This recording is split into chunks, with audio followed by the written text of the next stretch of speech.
চাকরির জন্য যখন আপনি ইন্টারভিউ দিতে যাবেন, সেই ইন্টারভিউ বোর্ডে আপনাকে বিভিন্ন প্রশ্ন করে থাকে।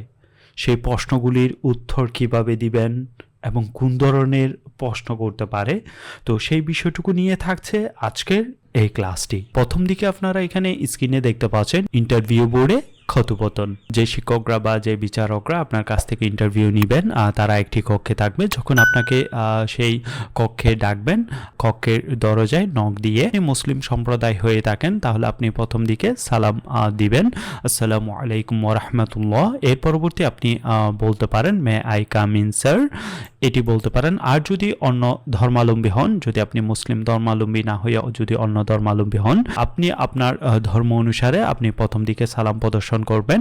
এর পরবর্তীতে আপনি বলবেন may I come in sir, আমি কি ভিতরে আসতে পারি। তো এর পরবর্তী যে শিক্ষকরা, যে ইন্টারভিউয়াররা আছেন, তারা আপনাকে আপনার প্রশ্নের উত্তরে বলতে পারে yes come in, please have a seat.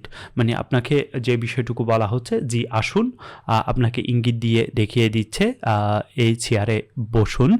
এর পরবর্তী ইন্টারভিউয়াররা আপনাকে আরেকটি প্রশ্ন করলো, what are your educational qualifications, আপনার শিক্ষাগত যোগ্যতা কি। অ্যাবাউট ইউর সেলফ জিজ্ঞেস না করে ডাইরেক্টলি আপনার what are your educational qualification, এই প্রশ্নটি করলো, আপনার শিক্ষাগত যোগ্যতা কি। তো সেই প্রশ্নের উত্তরে আপনি তাকে বললেন I am an MCom in marketing department. তো আমি এখানে উদাহরণস্বরূপ I am an MCom in marketing department, এই উত্তরটি এখানে উদাহরণস্বরূপ লিখেছি। আপনি চাইলে এখানে লিখতে পারেন I am an BA in English, চাইলে লিখতে পারেন, না হয় লিখতে পারেন I am an MA in English, চাইলে লিখতে পারেন। জাস্ট আপনি কোন বিষয় নিয়ে লেখাপড়া করেছেন, জাস্ট এখানে আই এম অ্যান এর পরে আপনি সেই ডিগ্রিটি এখানে উল্লেখিত করে দিবেন। এর পরবর্তীতে সেই প্রশ্নের উত্তরটি শোনার পর ইন্টারভিউয়াররা আপনাকে আরেকটি প্রশ্ন করলো, do you have any experience, আপনার কোনো অভিজ্ঞতা আছে। তো সেই প্রশ্নের উত্তরে আপনি বললেন yes sir I worked in a pharmaceutical company, G sir আমি একটি ফার্মাসিউটিক্যাল কোম্পানিতে চাকরি করেছি। এটি আমি এখানে উল্লেখিত করেছি, যেহেতু আমি জাস্ট এখানে উদাহরণস্বরূপ ফার্মাসিউটিক্যাল একটি কোম্পানির নাম উল্লেখিত করেছি। আপনি পূর্বে কোনো কোম্পানিতে বা কোনো ইনস্টিটিউশনে যদি কাজ করে থাকেন, তো সেক্ষেত্রে আপনি ইয়েস স্যার শব্দগুলি বলে এর পরবর্তী বলতে পারেন আই ওয়ার্কড ইন এ পর্যন্ত বলে আপনি যে কোম্পানিতে কাজ করেছেন বা যে ইনস্টিটিউশনে, যে প্রতিষ্ঠানে কাজ করেছেন, সে প্রতিষ্ঠানের নামটি ইন এর পরে এই জায়গাতে উল্লেখিত করে দিবেন। এর পরবর্তীতে সেই প্রশ্নের উত্তরটি শোনার পর ইন্টারভিউয়াররা আপনাকে আরেকটি প্রশ্ন করলো, why did you give up your previous job, why did you give up your previous job, মানে এখানে আপনাকে যে প্রশ্নটি করা হয়েছে, পুরানো চাকরিটি ছাড়লেন কেন, পুরানো চাকরিটি ছাড়লেন কেন। তো সেই প্রশ্নের উত্তরে আপনি তাকে বললেন actually in order to expand my skill set and experience I left the previous job। এখানে যে বিষয়টুকু আমি উত্তর স্বরূপ এখানে সংযুক্ত করেছি, আসলে আমি আমার দক্ষতা ও অভিজ্ঞতা সম্প্রসারণের উদ্দেশ্যে চাকরিটি পরিবর্তন করতে চাচ্ছি। তো সেই উত্তরটি শুনে ইন্টারভিউয়াররা আপনাকে আরেকটি প্রশ্ন করলো, do you have any computer skill, আপনার কোনো কম্পিউটার দক্ষতা আছে, এই প্রশ্নটি করলো। তখন সেই প্রশ্নের উত্তরে আপনি বললেন yes sir I am skilled in Microsoft office application, G sir আমি মাইক্রোসফট অফিস প্রোগ্রামে দক্ষ।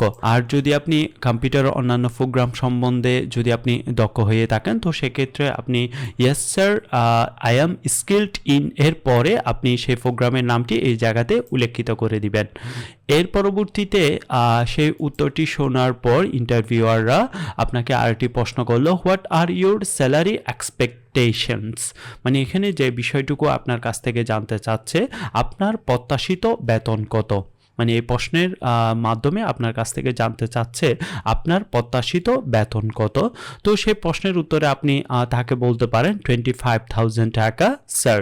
এখানে আমি জাস্ট এখানে 25,000 লিখেছি, আপনি চাইলে 20,000 টাকা লিখতে পারেন। কোম্পানি এবং ইনস্টিটিউশন বা আপনার কর্মের উপর ভিত্তি করে, আপনার কাজের উপর ভিত্তি করে আপনি এখানে একটি অ্যামাউন্ট উল্লেখিত করতে পারেন। আপনার প্রত্যাশিত বেতন কত, সেই প্রশ্নের উত্তরে যখন আপনি 25,000 টাকা স্যার বললেন, তখন তারা আপনাকে আরেকটি প্রশ্ন করলো, why do you interested to work in this company. মানে এখানে যে বিষয়টুকু আপনার কাছ থেকে জানতে চাচ্ছে, আপনি এই কোম্পানিতে কাজ করতে কেন আগ্রহী, এই প্রশ্নটি করলো। তখন আপনি সেই প্রশ্নের উত্তরে আপনি বললেন, I am interested to work with this company because this is one of the renowned companies of corporate sector in the Bangladesh at present। মানে এখানে আমি যে উত্তরটি এখানে উল্লেখিত করেছি, আমি এই কোম্পানিতে কাজ করতে আগ্রহী কারণ বর্তমানে এটা বাংলাদেশের কর্পোরেট সেক্টরে প্রখ্যাত কোম্পানিগুলোর মধ্যে একটি।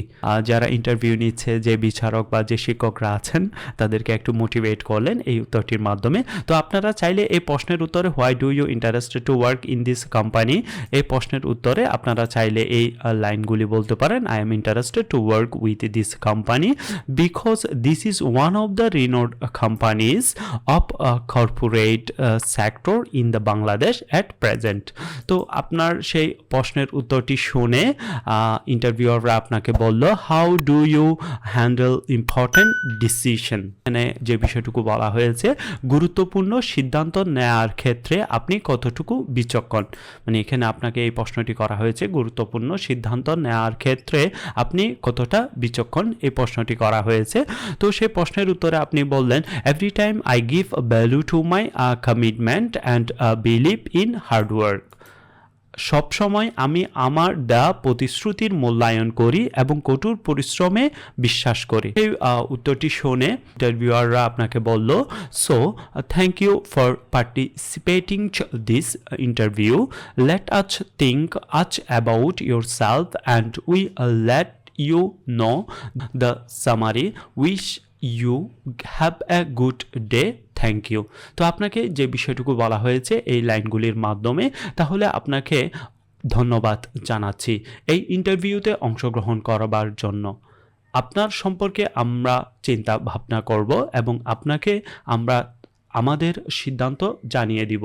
আপনার দিনটি শুভ হোক, ধন্যবাদ। ইন্টারভিউয়াররা আপনাকে এটি বলার পর তখন আপনি তাদেরকে বলতে পারেন, thank you very much too, I am fully ready to work with your company and will wait eagerly to be the part of your organisations. আপনাদেরকেও ধন্যবাদ, আমি আপনার কোম্পানিতে কাজ করতে পুরোপুরি তৈরি এবং আপনার প্রতিষ্ঠানের অংশ হবার জন্য অধীর আগ্রহে অপেক্ষা করব। তো আপনি এই লাইনটুকু বলে তাদের সামনে থেকে সালাম দিয়ে বিদায় নিতে পারেন। ইন্টারভিউ বোর্ডে ক্ষতপতন সম্পর্কে আজকে আপনাদের সাথে যে প্রশ্নগুলি এবং যে বিষয়গুলি উল্লেখিত করেছি, তো সেই বিষয়টুকু সম্পর্কে যদি আপনাদের কোনো অভিমত থেকে থাকে সেটি আমাদের ভিডিওতে কমেন্ট করে জানাবেন। আর যদি এই ভিডিওটি আপনার ভালো লাগে, অবশ্যই ভিডিওটিতে লাইক দিবেন এবং এই ভিডিওর লিঙ্কটি শেয়ার করে সকলকে জানার সুযোগ করে দিবেন। See you in the next class. আল্লাহ হাফেজ।